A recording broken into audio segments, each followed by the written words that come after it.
Princess yung ilong. Diyan na naman ako. Bilog yung ilong. Bilog ba yung ilong? Oo, Bilog. may ases yung pang yung ilong. Ilong kay Jesus ka na mo.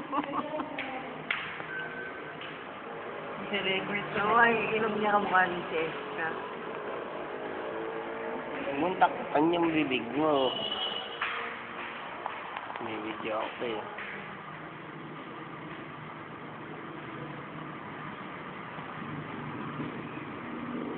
Isa dumidilat eh.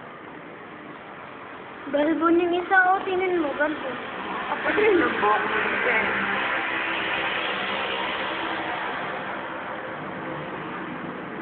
Maputi yung baby niya, wala nang maputi. Wala nang ano. Wala pang kilay. Kasi Ano na yung kilay?